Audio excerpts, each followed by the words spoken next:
All right, and we are now going to work on a this or that template.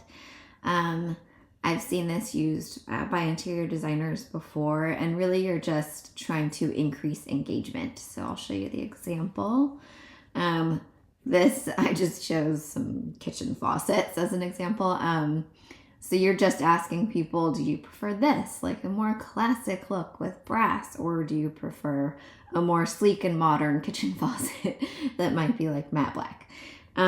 People love sharing their opinions about this, and if you turn it into a little clickable like poll in your Instagram stories, it's very quick for them to just give their response, and people love it. And it's a way to just get people more involved, even if it doesn't really have a point. It's just for fun. So anyway, I did this just for that.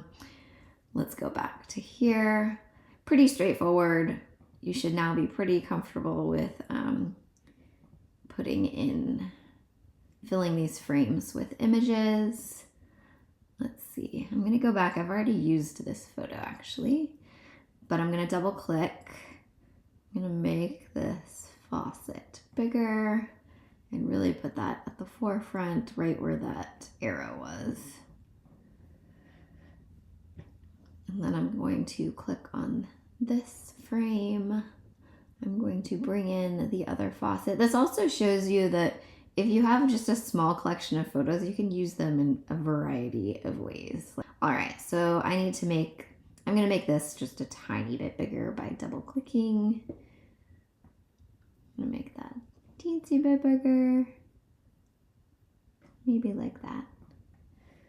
And again, here is where you will edit the text. You can change the color, you can change your font size, and then just each of these are different text boxes. And if you have trouble, like since these are all on top of each other, if you're like, I can't get to this one, just remember that you can always go to position, layers, and lock certain layers so that you can get at another one. You can also change the color of this box.